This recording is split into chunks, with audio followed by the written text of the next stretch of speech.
Hello and welcome back to my channel. Today I'm going to be doing my June wrap-up. I only read 4 books in June, so it'll be quite short. It was a bit of a disappointing month. At the start of the month I had just finished one book, which I'll talk about, and I didn't want to read anything else except the third book, which isn't out yet. So I just ended up in a kind of reading slump for like 2.5 weeks or something.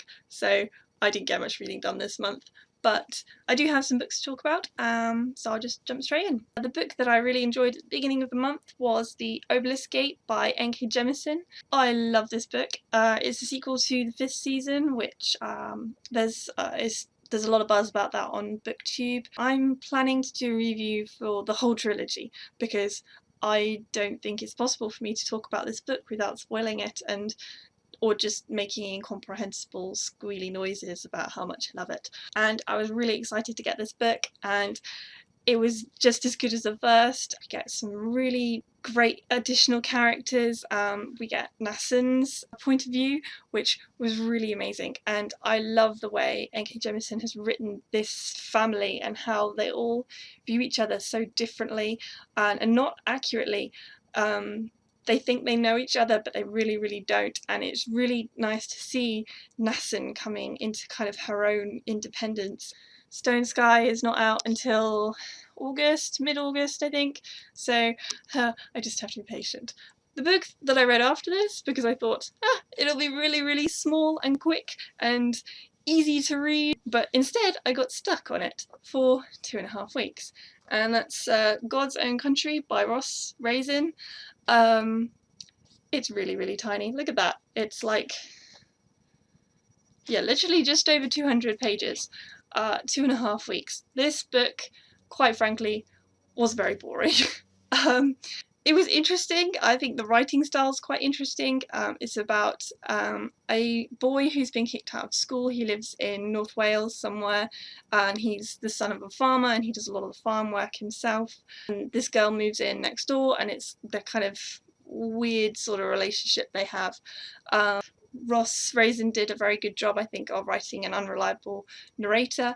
There's no dialogue, and sometimes this guy imagines conversations with people, and sometimes you can't tell if he's actually having these conversations or if they're just in his head, and that was quite cleverly done. And there's lots of little incidents and strange things that happen that really were well written, but overall I just got bogged down in this, which is weird to say about such a tiny book, but it didn't really grip me in any kind of way. The ending was a bit flat and to me, I think.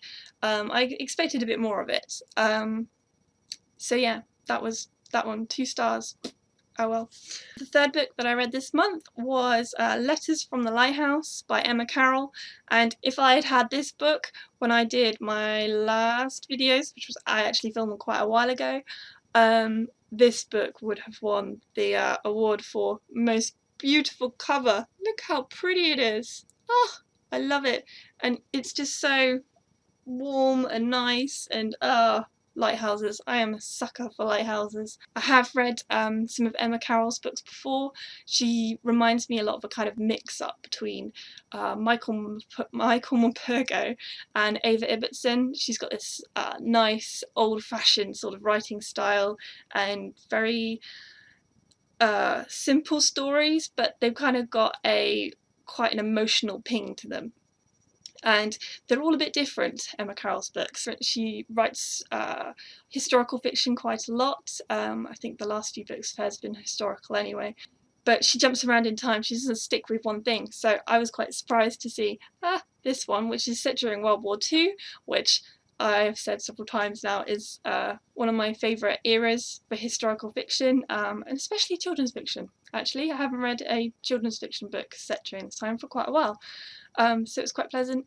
It's about a brother and a sister whose elder sister disappears during an air raid, and they are shortly later evacuated to a lighthouse in Cornwall, where their sister has supposedly been sending letters. There's a bit of a code breaking and puzzles, and it's really quite cute and sweet. I think it did remind me a little bit of Spy Watch, which was this kids TV program that my class watched in something like year 4 for our World War II unit, and it was this little girl and boy who were evacuated off to Wales, and they were looking for spies in their local area, and there was lots of code breaking and silliness, and it was quite fun, and this reminded me a lot of that as well. So it was really enjoyable, and I really do recommend this to kids.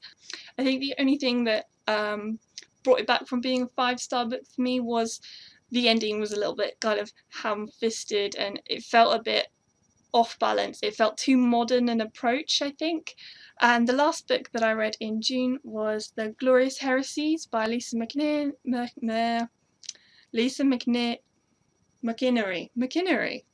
I hope.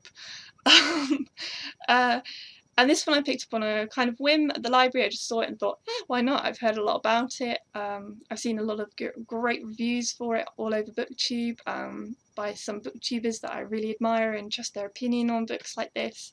And it did sound like the kind of thing that I would like to be reading a bit more of, to be a bit more socially aware. Oh, the sun has appeared. And yeah, I really enjoyed it. It's about Maureen, who is the mother of a drug lord, gang leader guy in a city in Ireland, and she accidentally kills an intruder in her kitchen.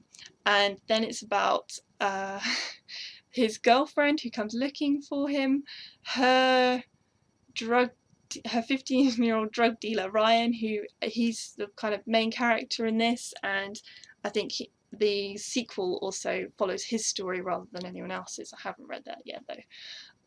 And also Ryan's father, who's an alcoholic or sort of recovering alcoholic, and also the drug lord himself. And I felt like 2 of those point of views were a little bit weak, but overall they had a really great kind of scope, and it was really interesting to see all the little details and how everything tied up and the connections between characters. And I loved the writing style. It felt almost like a narrator. Somebody was telling this story with the knowledge of how all these characters connect, and that was really cool. And I did expect it to kind of be an extra character going, hey, I know all the things, but it wasn't. But I do still really enjoy that. And Maureen was just brilliant. I don't think I've ever read an old lady quite like her. She was just so much fun. There's an entire chapter in this book, I think a third of the way through, where she just has this brilliant conversation, and it's all just dialogue with a priest where she confesses, and I was rolling around in laughter, and I sent that chapter to a couple friends because I thought it was brilliant. So I'm really looking forward to reading the next book, which is over here. The Blood Miracles by Lisa McInerney. Yeah, that one. I already said it. So yeah, this is probably the book I'm going to jump to next after I've finished the 2 that I have just started. I don't know why I started reading 2. Those are Holding Up the Universe by Niven. I've got a proof copy that I picked up in a charity shop. My housemate started reading this yesterday, and I think she's almost nearly finished it, so I said I'd buddy read it with her, and I'm about a third of the way through, so I read quite a bit today despite only being on a train, and I'm enjoying it so far. So that one's that one.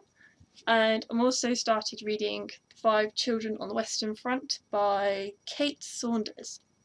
And this one, I think, is a retelling of, what's her name? The 5 Children in It by, I've forgotten her name, but I'll stick it up here, there somewhere. And yeah, this one I haven't got so far into. I like having a children's book to kind of read just before I go to bed, because I read a lot of weird random stuff and it's a bit heavy sometimes before bed, so I like nice happy things, though I'm not sure this would be quite so happy considering it's about war and but children's book, why not? So yeah, that's all from me. I hope you had a good reading month, or a better one than I did. Let me know what you've been reading, or if you've read any of these books, or what you think of those books if you have read them. I'd love to hear your opinions, and that'd be great. So happy reading, and goodbye from mum. Bye bye.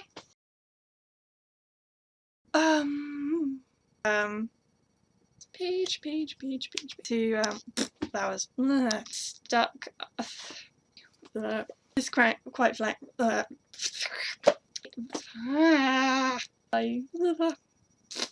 forgot what I was saying. That was awful. And I'm probably going to start that again. Let's go.